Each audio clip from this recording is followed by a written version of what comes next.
So, today I'm here with a very special guest and we're going to be discussing everything in these tins that we like, the things we don't like. These things have sold like absolute hotcakes. All the pre-orders are absolutely sold out. If you try find these now, they are so hard to find. Please, Mr. Special Guest, state your name. Hi, trust me, it's Fafa. It's your boy Will here. William Bartlett, another admin on our page. Lachlan Cusick, if you're watching, this is the huge guest we have right now, Mr. William Bartlett. Will, thank you for joining me. I know you said Fafa, but I don't know how you got to that conclusion.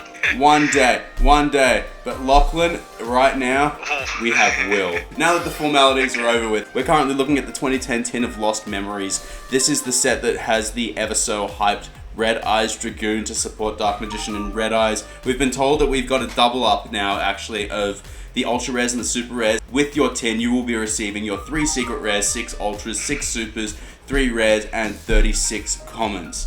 Yeah, that's always good, but unfortunately it came at a bit of a cost. We were surprised that before we started recording this, reading the product page. On the product page, the 2020 tin Mega Pack and Mega Set is made up of the most popular cards released in 2019. And then the Mega Set also includes 3 brand new World Premiere cards, as well as Red Eyes Dark Dragoon. So, I'm assuming that means that, unlike last year, we got, a really good promo pack that I think a lot of people loved. It was very nostalgic and had something for the competitive players, casual player base and such. Now, your Red Eyes Dark Dragoon and your, well, let's be honest, pretty shitty promos, or would-be promos, are now left behind packs now, so I'm not too sure if I'm cool with that. What do you think about that? Well, if you look at the last few years of Megatins, we've had some amazing promos. So we had Ghost Ogre as a promo, and even that carried at like $20 to $25 just on the tin. So realistically, that's why it was around the era of the ABC Yugi structure deck thing where they made everyone buy the Kaiba and Yugi structure deck at the same time, which was the Magnet Warriors and the ABCs. And it just left all these stores with all these leftover Yugi structure decks because the ABC deck was fantastic, but the Magnet Warrior one wasn't as good. Then you fast forward to the next year, and we've got things like Pot of Desires in the tin all of a sudden. So we've gone Ghost Ogre into Pot of Desires, and you're thinking, damn. And we should say that Pot of Desires was in every tin, including with Proxy Dragon, which at that time was one of the most generic links at the time, which was basically staple at that point for a lot of decks. And they were fantastic. And they actually managed to beat it last year. Very good for a very mediocre set of reprints. Desires promo and Proxy Dragon promo really carried it. It carried as well because you could open the tin and at least you'd get some value out of the Desires and Proxy Dragon because it made you want to buy a tin just so you could use those for the game. And even if you didn't need anything from the tin, some people were just buying 3 tins just to get 3 Pot of Desires, which prior had been just a secret rare and was incredibly hard to find. And it was its first proper reprint. Well, firstly at the 2018 promos first, which weren't as good. Jaden Yuki and the Yusei Fudo tins, which we got like some notable ones were like Solid Soldier, which was really good for the hero deck. It was nice to give a Goblinberg for that deck. Mud Dragon of the Swamp later became pretty good Super Poly target once that became legal. Yeah. Junk Collector, which was basically a long forgotten OCG promo. It's still nice to have, and I believe the 2018 tins were actually pretty good on reprints wise. The thing that I remember with the 2018 reprints was that I'm pretty sure the most chased were Sayuja, Borolo, Dragon, and Heavy Metal Foes Electromite. There was a lot of good content in that. At the time, we were a bit starved for reprints, I remember, in 2018, but it was still pretty worthy tin, I'd say. It wasn't as good as 2017. Then we got into 2019, and those tins were probably a bit bold to say they were the best Mega tins ever. They were really good for value, just based off the promos entirely. Basically, the promo pack was made up of, they were all randomized, so it was a bit of a chance, which was good for the Konami because it incentivized buying more tins, so you got the cards you wanted. But then you had the World Premiere cards, which Nibiru and Dark Ruler no more. And Nibiru's, basically been staple. Yeah, Dark Ruler no more has been pretty staple side deck card for this format, and Nibiru's been a pretty quality card as well. Alright, so now we fast forward to the 2020 Megatins after that brief little run down history lane as to about the last 3 to 4 years of tins we've gotten, and as we've discussed, We have no concrete evidence that there is promos in this set at this point, especially the way this reads on the website. It almost reads like the Dragoon Red Eyes is going to be in the actual packs and not a promo card. We should probably maybe take a look into the list now of cards that are going to be reprinted in these mega tins. I think the reprints are going to be what carries the set because Konami's done something very interesting this year, which is to reprint a lot of cards. I believe about 249 cards. The thing that I think they've absolutely gotten right here is, and correct me if I'm wrong guys in the comments, every single card that was in Savage Strike is in these tins. That set sold like hotcakes. You couldn't get it after a month or two. Well, this one's banned, but Guard Dragon Aggro-Pain's not in there, which, yeah, remember Aggro-Pain? Oh, yeah. The banned one, Banless, but more insultingly to me, because I actually really like this archetype, but Incantation, Chalice Slime, and Inception. Like, especially with Megalith, Chalice Slime is probably one of the most powerful pieces of ritual support we've gotten in a while. Yeah, no, very interesting point actually about the Chalice Man, because the thing is they reprinted Necros in Dupo, and yeah, as you said, Megalith is getting some pretty good momentum as an archetype.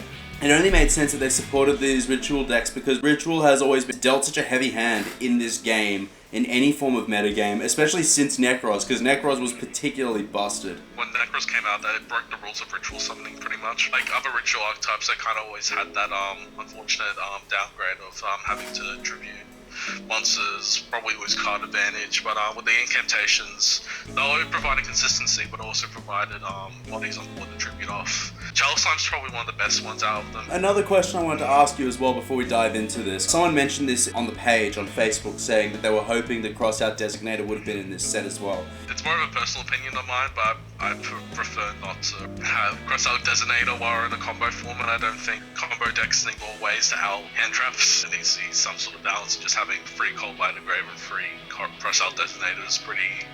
It's heavy. I understand where you're coming from, but the thing that Konami have always liked to do in this situation is they need to take care of their budget players. And I don't say that disrespectfully at all, but it's kind of like how Call by the Grave was a common when it came out. Not everyone is going to be able to afford a set of tactics. So if you at least make Crossout Designator a cheap, affordable, reachable version for budget players to use while they're playing their fun combo decks that aren't designed to be as competitive, but more so, you know, for locals play. There's a lot of people who aren't willing to buy a playset of tactics just for locals, particularly in the current climate of a pandemic. I personally think if you're going to locals, you shouldn't be playing to be competitive, of course, but you should be playing for fun. Play a fun deck, I'll have you know I am fun, and that's why my Dogmatica list is 60 cards. Yeah, Crossout Designator, I think they... Like, potentially, it could be the maximum gold. Don't quote me on that, that's just a prediction. We're quoting Will on that, it's going to be a maximum gold, everyone. My dad works at Konami, so you can trust me, guys. Other than that, like, pretty much every Savage Strike card got reprinted, which is nice, like all the relevant ones. Without further ado, we're going to jump into the list of cards that are in this reprint set. So this is going to be a bit of a longer list than what we're normally used to. None of the cards have had been allocated an official rarity yet. I know someone said on the Facebook page that LP looks to be not like upgraded rarity wise. I'm pretty sure they'd give LP and Pissy, especially with Rockets being a relevant deck, some sort of relevance. Well, the thing with LP and Pissy, and yeah, it was Harrison Nishaw that brought this one up. The thing with LP and Pissy in this situation is they were already printed as supers that cost no more than a couple of bucks each. And realistically, that was just for playability. So the people who wanted them for budget decks have already gotten them for budget decks. So why not reward the players who have just loved those decks for so long? Treat them with an ultra rare or a secret rare. Especially with there's going to be a huge list of ultra rares and super rares in this set because there's double the amount as well. Most of the cards that were cut were like either banned or reprinted in another set. Or they'll Dream Mirror cards, which I don't think anyone wants. We'll discuss those later, I guess, but We'll go through this list first. In at number 1, and this is probably fair enough, is Danger Ogopogo, and this is the only Danger card in Savage Strike that completed out, I guess you could say, the Danger archetype. I think it might be a comment, to be honest. That's fair. We got Wolvie, Paro, Foxer, Speedburst Dragon. That Rocket Synchron needed a reprint. Neo Space Connector, that actually did need a reprint. Yeah, this card could definitely use a foil upgrade. Like the only foil of it is a super rare. And I think especially with Inferno Knights coming into the metagame, I don't think they're like tier 1 yet, but I think, yeah, might as well just give something to them. Either way, Reprint's nice. If I was told that Neo Space Connector was going to be a prismatic secret, I personally wouldn't be disappointed. It's a very fun card to be honest. I mean, if Connector resolves, you get pole position FTK. Okay, so we got 3 guard dragons, so no one cares. Skull Dragon Phantasme is interesting. So they're going to reprint this year. Yeah, I think Phantasme has kind of run its course out of the format ever since Master Rule 5 started. It's just kind of lost relevance for now. The thing with Phantasme for me is, and this was a conversation I had with quite a few players that kept saying, oh, they're not going to reprint this because it was in this, or they're not going to because it was in that. We should have learned from last year. They put Borrel's Sword in the Battles of Legend and they put it in the tin. It got 2 reprints within the space of 2 months. They will do it to these cards that just were so overused in the meta and were just so clutch and so necessary, and the pull just wasn't available. We've got plenty of more cards in this tin that are coming up that we will also point out that have already had reprints this year, all getting reprinted in Maximum Gold. So we'll keep on going here. We've got Petting Censor and Weirdler, and Aloof Lupine. No, let's talk about Pudding Censor, because that's an actual card. So I think Madolche is a good deck, and I think Pudding Censor is also used in the Rock deck. So I think if it got a secret rare, because it's the only printing of it, it's a rare, I think that'd be nice. Petting Censor will get a bump. I think Weedler will get a demotion. I don't think it'll come in a prismatic secret. Oh yeah, no, Weedler sucks. Aloof is a great card specifically for Thunder Dragons. It had the OTS reprint.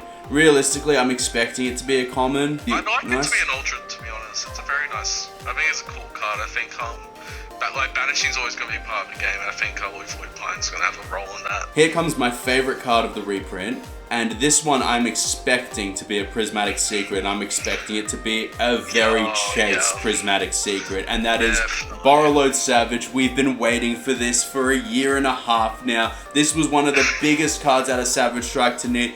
This was an ultra that hit 150 at one point. That was insane. We have been waiting so long for this one. It's a $70 ultra.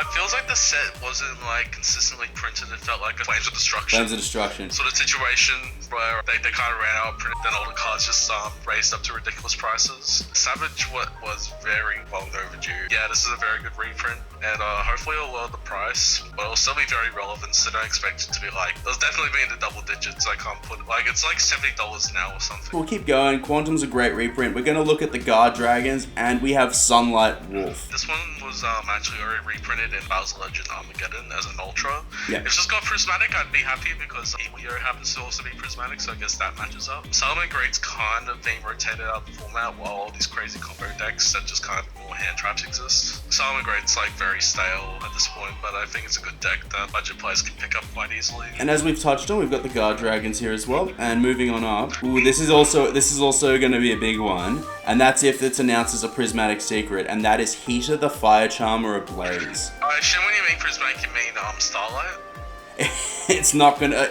If this game is. I think if it was a Starlight, I'd be very happy in it.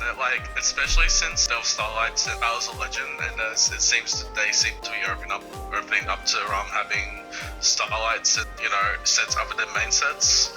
I think I'd be quite happy to see Heater as a Starlight. I can't think of any other situation where it could be a Starlight. This is all speculation though. I don't think it's actually been confirmed yet. We have not got any confirmation as to what rarity anything is. But the only thing that I'm taking this off is the fact that all the other Charmers outside of Heater, not inclusive of Heater, have all had a Starlight print in a main set, except Heater, which just remained a rare in Savage Strike. Yeah, and correct me if I'm wrong, but I'm pretty sure we didn't get any confirmation that Battles of Legend Armageddon there was, and then they confirmed Starlights, and then we ended up getting 2. It's been a year of Konami throwing out new rarities at us, not just this year, but also the back end of last year. There's going to be more collector's rares as well. The Heroes Fusion, I think that's a very good reprint. That was definitely being out of print. It's a going second card, I believe, to get out Rainbow Neos and basically cause havoc. You can send it off Verde Anaconda, which is kind of ridiculous, so that's cool. Well, Legacy Guard Dragon as well. Well, Legacy Guard Dragon needed this. This is a card that was a $25, $30 card in its prime that just shouldn't have ever costed that much, and it only ever cost that much because of the scarcity of the product. Yeah, basically for just a Monster Reborn, basically. And then we go to one of the biggest cards of the reprint set, and we've got Pot of Extravagance. Yeah, I wasn't expecting this.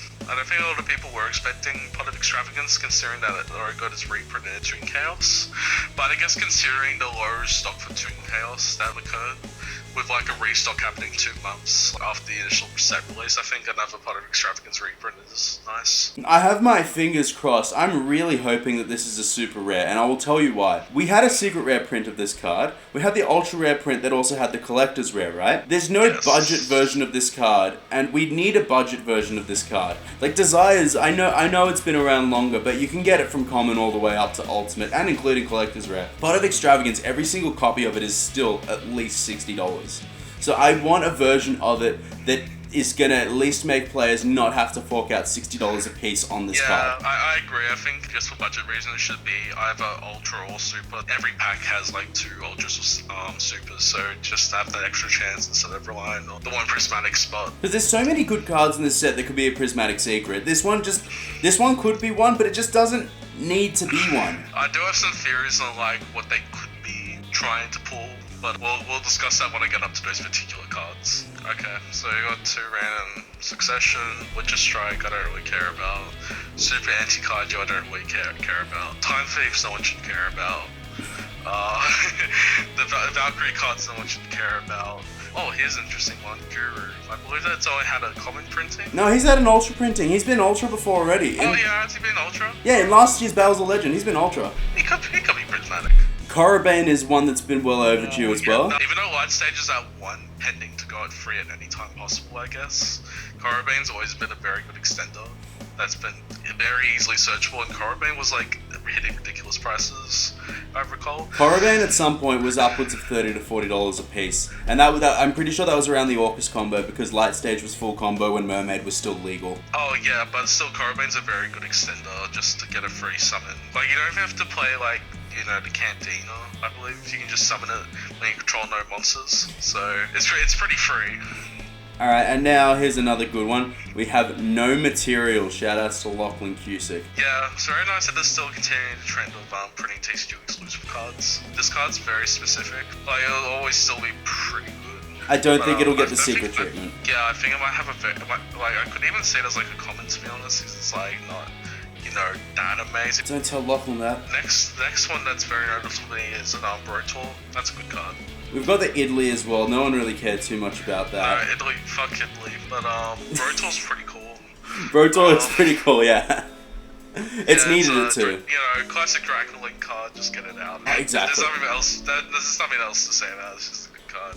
Medolce Teacher Glassful is where you're at, yeah? It's only had a rare, so I could see that being upgraded. That could be at least a super. Extra Hero Cross Crusaders usually in the Hero extra deck, so that's nice. That's only had a rare as well. Here's 2 really good ones. We've got Mech Knight, Crusader, Avramax, and Cynet Mining. Yeah, it's already been referring to Overload, but now, Salad just became way more budget now. Like, I don't even think Ultra copies of Cynet Mining were that expensive in the first place.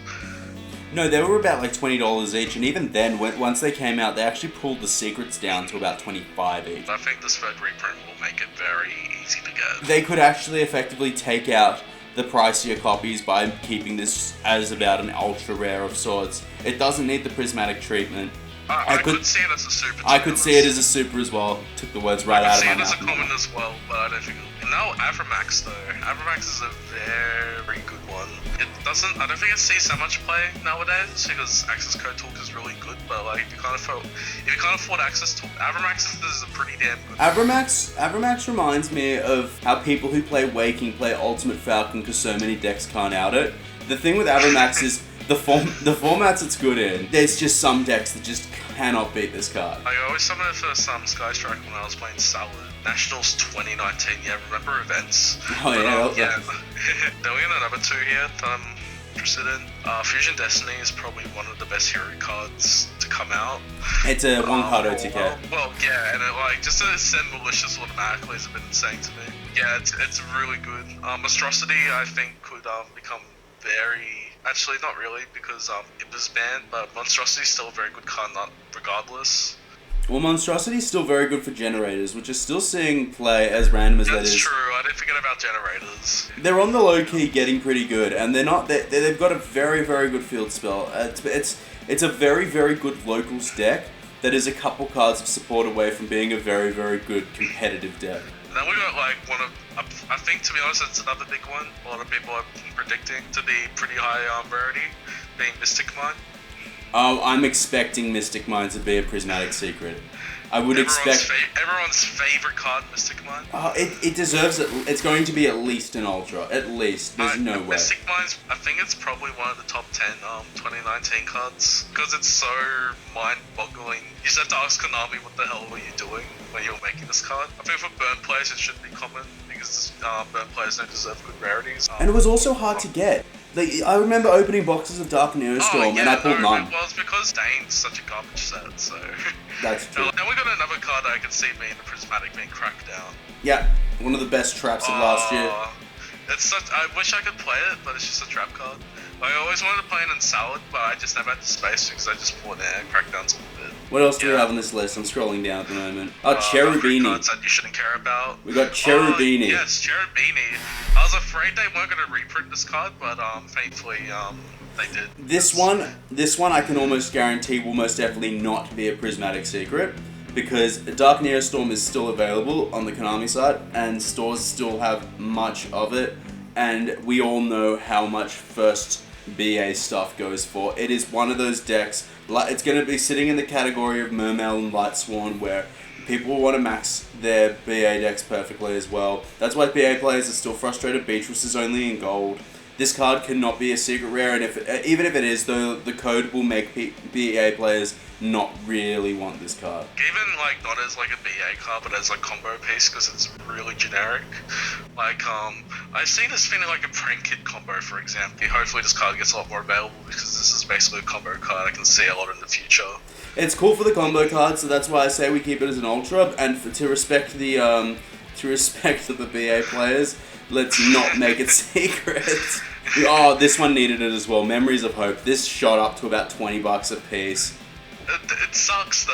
Don't play it. Oh, it's terrible. It's terrible. Don't play Ron. It sucks. Stop it. Like, it's a good reprint, but don't. We got the cap shell on the seahorse. She's already got a max copy because she's a Starlight, so she actually doesn't even need the prismatic secret. And Marincess was always like kind of one card away from being very good. But thankfully, Coral Anemone was also reprinted because that's just a very good card for water decks. I think it's always nice to have a Marincess core in the back of your mind. The next thing we're looking at is reprints of all the 10-year cards. This is really good. I'm very happy about that. These are all needed here. These were all needed. Here's my theory though about all the 10-year cards being reprinted. One of my concerns about this set, I guess it's a bit late to come into this, but having a very large set, but we don't know what's going to be ultra, what's going to be prismatic, and I'm just afraid they might pepper a lot of these 10 years among one rarity and everyone will be stuck with random ultras that they don't want of 10-year cards. I think that's right on the money, because I think that's exactly what they're going to do, because that's what they did with the Crusaders in the last set. For Shooter's just insane, just because it was just such an insane bounce effect for free. I think 10-year has the potential to be rogue. Yeah, I also pick up a set of that. Alright, next card I'm going to call out here, we've got the Witchcrafter Golem Aruru, and we also got the Gizmek Orochi Serpentron Sky Slasher. I'm very happy that Gizmek got a reprint because that card's pretty good. Like, it's basically an Orca staple at this point. We're coming on down to the Marincess. We've got Blue Slug, Coral Anemone, and Marbled Rock. One of those is an ultra, and two of those were secrets in the sets that they were in, respectively. Yeah, I could see an enemy being like an ultra or super. I'm not too sure about Marbled Rock and Blue Slug. Blue Slug's just Phalanx, and Marbled Rock, I don't think it was actually that good, and I think if you want to go into a Marincess card that was higher than a Link 2, then you want to go into the Link 4 Wonder Heart, which I will see down the list. We've also got Shaman of the 10-year as well, which was an ultra rare that needed a print. Oh yeah, no, Shaman was definitely increasing the price as well. Then, and here we get one of the juiciest ones of the set, Appaloosa Bow of the Goddess. Yeah, this reprint was very surprising to be in the set because I believe it already had a confirmed reprint at Maximum Gold, which is coming in the spring or in autumn if you're in that part of the land. Yeah, Appaloosa is it's a really good card. I'd probably say as a short print prismatic of everything, so I don't expect it to go down to $10 immediately. Keep on going down this list. We've got more of the we've got the 10-year spells which needed it, Marincess Wave. We've got the 10-year trap. Get Out, Storm Dragon's Return. This here is one that's a common that I see getting at least a foil bump of sorts, is Barricade Borg Blocker. That's, this card's insane. One of the greatest commons printed last year, might I add. Oh yeah, definitely.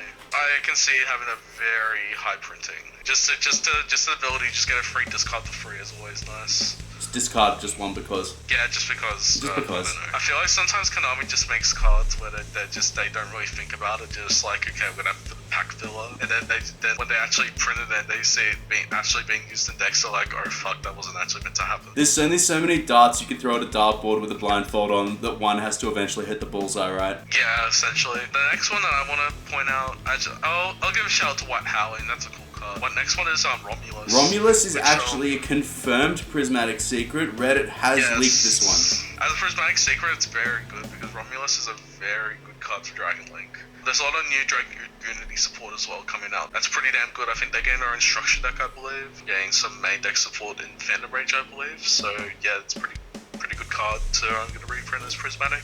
And then the next, obviously, as we've spoken about, we have the Blue Tang, and then we also have Unchained support. Now that we're actually getting into the Chaos Impact stuff, we do also get, and this is where if you were to look at where the sets were last year, at this point in time when this set came out mirroring Savage Strike last year, but Savage Strike wasn't in the tins. But now they've put Chaos Impact in the tins, so it's a bit interesting here. We've got Star Legion in here, which is quite interesting, and I'd say it actually needed it. Star Legion is a very good card, just straight up. It's an insane just starter card to just send off immediately. We've also got, coming down, we've got Gallant Granite, Draco Berserker of the 10-year, which was creeping up to a $10, $15 Ultra as well, so it's good that that's getting a reprint. Gallant is a staple in the Rock deck, so we do really need this as well.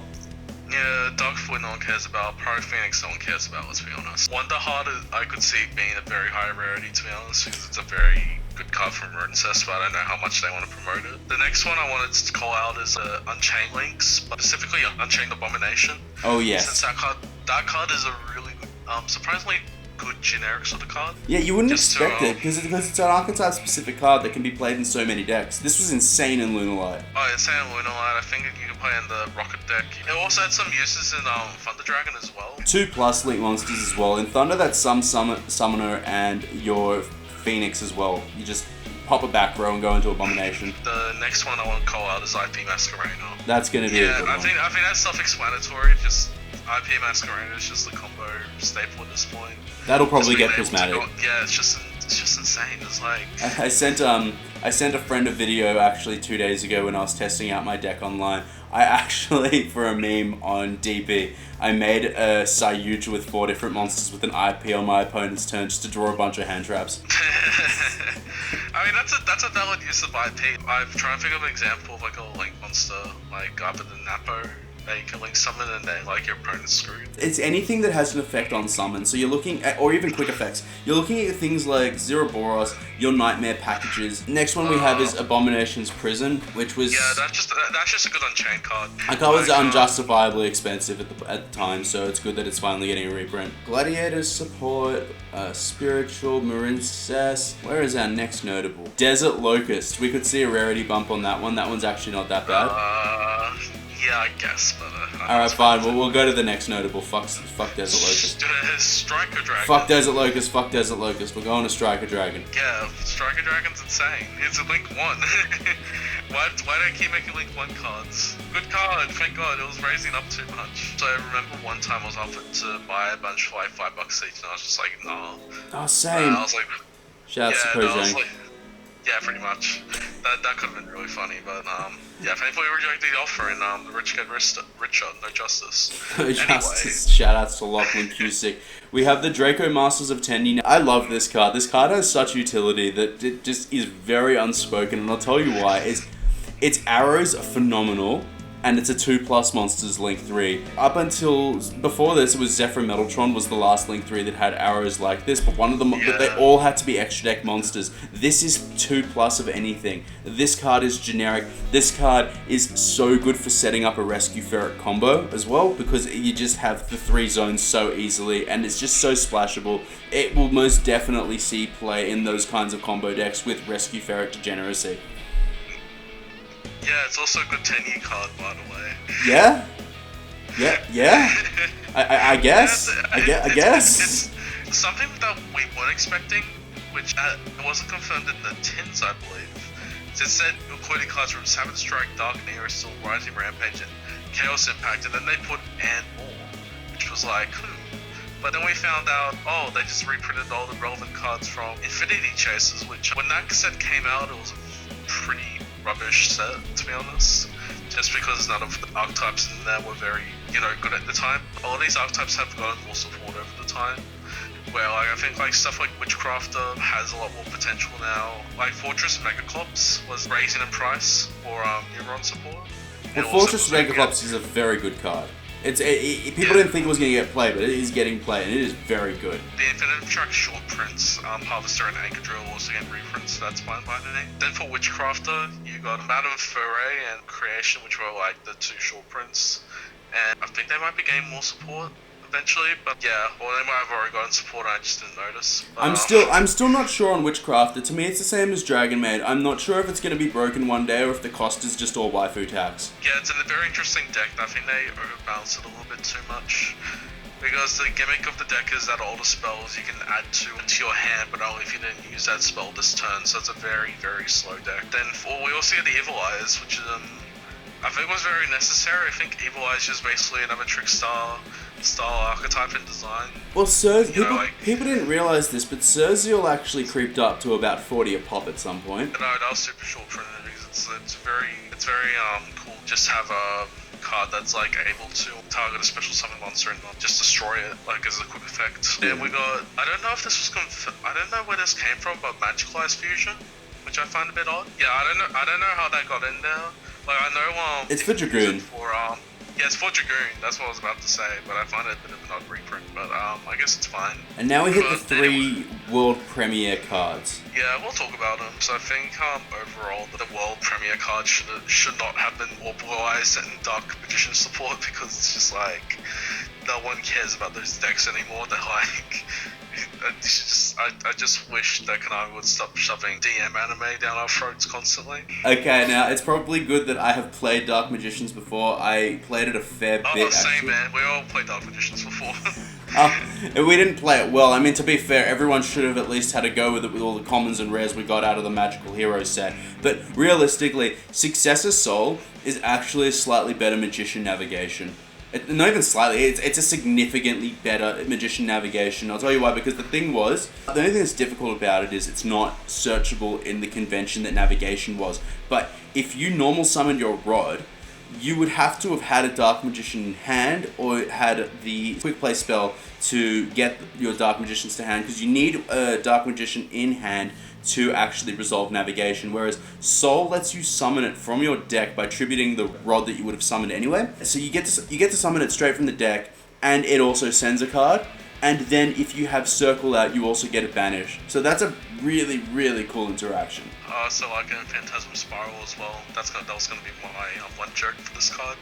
But yeah, Successor Soul's pretty good. Unfortunately, the other two cards aren't as good in my opinion. Strength and Unity just fucking sucks. I'll just say it. It's like Chaos Max support, but it's kind of like Supply Squad, where you shouldn't play it at all because it's a continuous spell and you just kind of have to question your morality when you just look at the card. So the card, if you Ritual or Fusion summon using Blue Eyes or Dark Magician, which I don't, you never do, but you can target a card your opponent controls and banish it, and then you can send this face-up card to target one level 7 or higher normal monster in your graveyard and add it to your hand, which I find it a bit weird that it's level 7 or higher, so yeah, that's cool I guess, but I don't, it's just a very awkward continuous spell to put in your deck. Yeah, I don't get it, to be honest. It's very weird. And I don't think anyone would play it in a Blue Eye strategy, or even a Dark Magician strategy for that matter. Destined Rivals, again, it's an okay card. It's just that again, it's a trap. I think for Dark Magicians, it's actually kind of cool to have another card that you can search. I think you can search it off Eternal Soul, but I might be wrong about that. But it's just cool to have another card that sets up another negation. I'm not sure if you can for your turn. I'm not sure if you can search it off Magician, but you can. I think it's going to search it off Magician's Rod. Yeah, you can search it off Rod, and you can search it off plenty of other cards in the deck. You could get that. Yeah. You could also pick it up off of Dark Magic. My only complaint I would say about this card is it's a trap. It's a one-off, I guess. But I think usually with your Rod, you want to search Circle Magician Circle first. Yep. Get Soul, and maybe you can use Circle, and maybe get this card. Usually the setup for Dark Magician is Circle, and then you can either say Successor Soul or classically Magician's Navigation to summon the Dark Magician, and then to banish a card with the magical Circle. Alright, and now the final card of the set, and the most hyped card of the set. A great card to round out like all the Yugioh and Kaiba love with a card that requires Dark Magician and Red Ice Black Dragon. I don't know if you lived under a rock, but Dragoon has pretty much been tearing up the OTG scene for the past 6 months. I think we should have a good read of it because it has way too many good effects. Alright, I'll give this the read for everyone. So we've got cannot be destroyed by card effects. Neither player can target this card with card effects.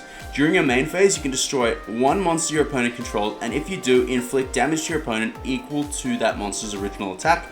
You can only use this effect a number of times per turn, up to the number of normal monsters used as fusion material for this card. Which is usually 2, by the way. And then we've also got once per turn, when a card or effect is activated, you can discard one card, negate the activation, and if you do, destroy that card, and if you do, this card gains 1,000 attack. This card is like 5 monsters on the board at once. This card is insane. I don't get it. It's so like, I think this came out in the anniversary set, so I think they wanted to make something very broken. But I think they forgot they printed Red Eyes Fusion and also Verde Anaconda. Yeah, this card's a little bit silly. This card as a Red Eyes card, it's like this card, like it's like so far out of what a Dark Magician and Red Eyes card like support should be. That it's like, I think it's gonna be probably splashed into a lot of decks, and I think everyone needs to get at least 1 or 2 copies of this card. You look at Dragoon, and you look at Dragoon, and you look at Magician Souls, and you just wonder, did they just make Dark Magician and Blue Eyes cards not that good? Because when they do, they're broken in everything else. Yeah, pretty much. Dragoon is like, it's very easy to make as well, just because of Verde Anaconda being very generic to make. The thing that this card gets me the most excited about is it means that Masterpiece has to go to 1. No, that's incorrect, but No, it's correct. It's correct. No, it's not. Don't ruin my dream. Yes, but when Vanny's Emptiness was leaked, we should have had Royal Oppression at 1 as well. No, that's not how that works. Yes, it is. That's not because this card's actually better. It's you can't bullshit me on this. No, this card's better. This card's better. Shut up! Stop it! No one cares about your masterpiece. No. It's long gone. Just play 2017 format. Did you just say no one cares about Masterpiece? Now, like, no one fucking like. Fuck you. Just play Dragoon. It's basically Masterpiece, but like 10 times better anyway. But I want to play both. What about no? I should have just bought. Why did I bring you on? I should have just bought Lachlan on. Yeah, no, but he would have just said. Probably would have said buy out Strength and Unity. There we go. We'll get back to it now. Can you like do a slight cut out of that argument? Yeah. Don't worry. I will be. In conclusion of Dragoon, it's a very silly card. It's probably going to be one of the highest value in the set. You're probably going to see it a lot more now. Like, I feel like you'll probably see it in a lot more invoked builds because that's probably the easiest archetype to make this card in. But you'll probably see it in a lot of other archetypes that can put 2 monsters on the board to make Verte Anaconda, and that can play like a fusion into vanilla cards. Well, it's really interesting as well because in Dogmatica, Flirties can actually negate this thing because it doesn't target. Oh yeah, because it doesn't target. Yeah, Flirties doesn't target because there has been a lot of word out of the OCG that Dogmatica does more or less keep Dragoon in check, even though Dragoon is explosively insane. The Dogmatica deck does have a really good matchup with it, and I would say it's because of that. Something I also read in OCG is apparently you would have both Dogmatica builds that also play Dragoon, but they wouldn't like summon it first turn. I would say they had the specific set of cards to do so, because I think you need like an extended to actually do a full board of Dogmatica, Dragoon, Mekabar, and Verde. But people use it as a game finisher just because the burn damage is so insane, and just summoning a 3k beta for free is also just ridiculous. They can't be targeted or destroyed by card effects. This card will make Cherries see play again. I could see that, to be honest. I think this card will make Cherries see play. I think Cherries always just has an inherent problem within itself.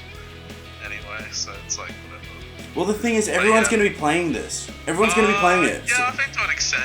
It's so splashable, so all you have to do is you just reveal your own because you're going to summon it anyway. Yeah, I think Dragoon will probably be most effective in deck, like as like a secondary sort of thing they can put on the board, like invoked. Like the invoked Dragoon deck in the OCG was one of the top decks for a long time. Even when it countered the Dragoon part of the deck itself in Mecha Baron field. Or even then, you probably would get a Mecha Baron field before you summon Dragoon anyway. So. Alrighty, we're gonna go and wrap this up. So, I'm gonna ask you right now. I'm gonna put you on the spot. You got to give me a rating out of 10. What do you rate this tin as? And you can be as retrospective as you want as to previous sets and everything. Just how would you rate this? Yeah, I think the ultimate problem, like there's two problems with the tin for me. Personally, is well, I should preface this saying if you already ordered a bunch of cases of this tin, you're obviously gonna make profit on it, and I think you're gonna be fine. I don't think you can neg unless you get very unlucky. But I think considering there's no promo pack, which really sucks, so I kind of wish there was one, because I feel like that's the whole point of buying a tin, is to get a nice promo pack.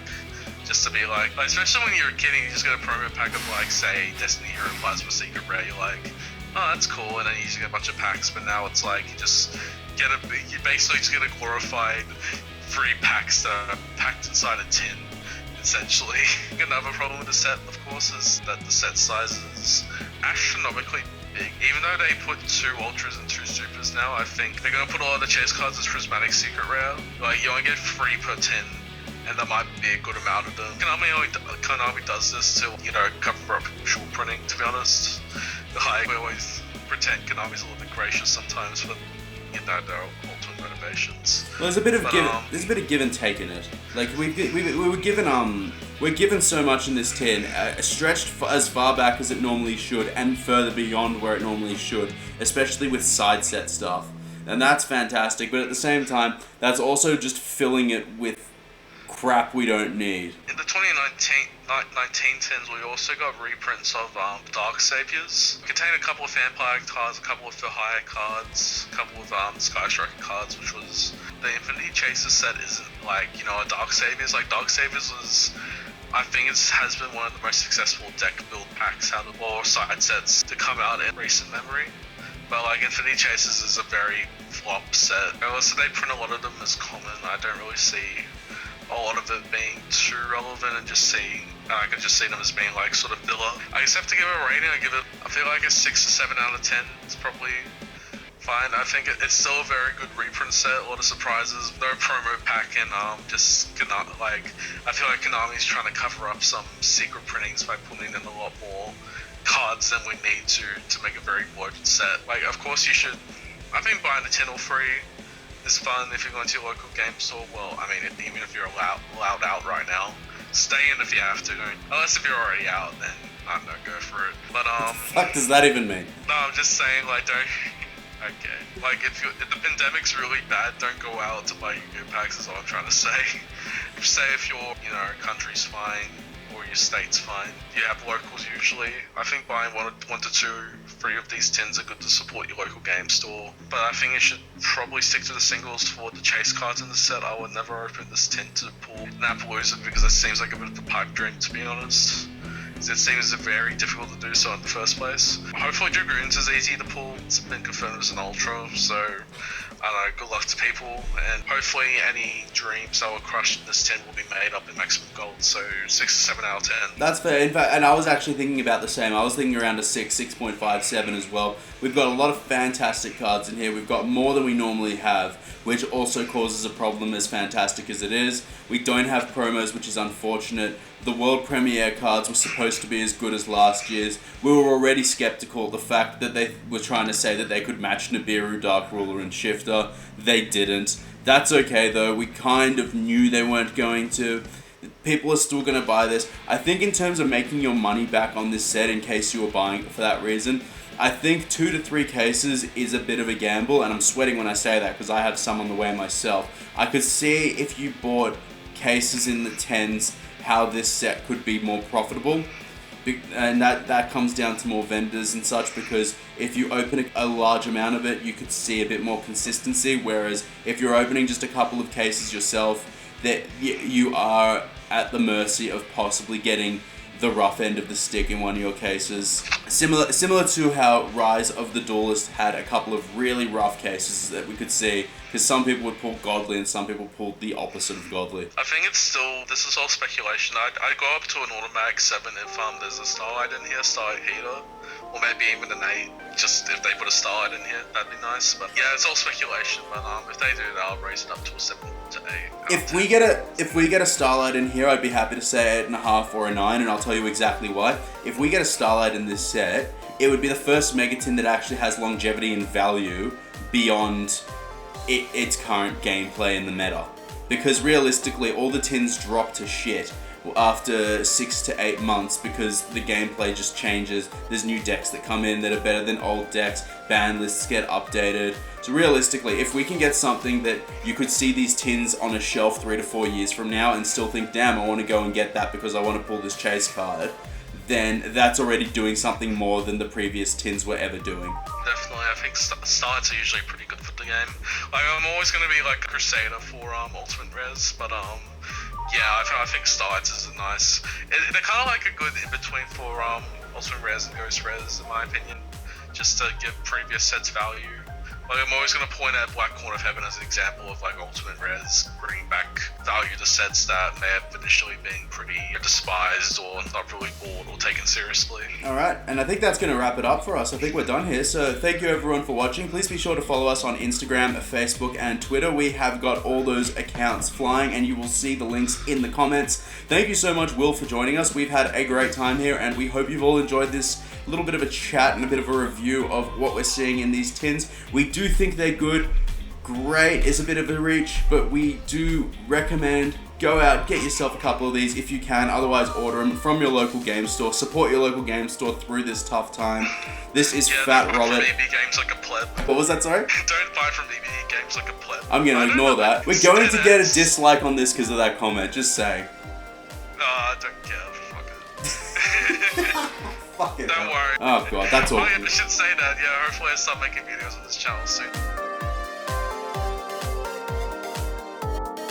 I swear to fuck if you don't drop a subscribe, I'm gonna actually kill your family. Can we even put that on YouTube? It's at the end of the video, they're not gonna notice. I hope so. Alright, so you heard it here first. If you don't like what we're doing, please come and watch Will's videos that are coming soon because he knows you're going to hate him. He's a hateable person. I know Lachlan's already disappointed because he was expecting one of the biggest I have to disclose this for the people who have actually got this far into this. Lachlan Cusick genuinely thought we had some of the biggest names in Yu-Gi-Oh! Coming on for this review. He was expecting Fafa, Simo, House of Champs. House of Champs. And I kept saying to him, it's someone huge, but I can't reveal who it is.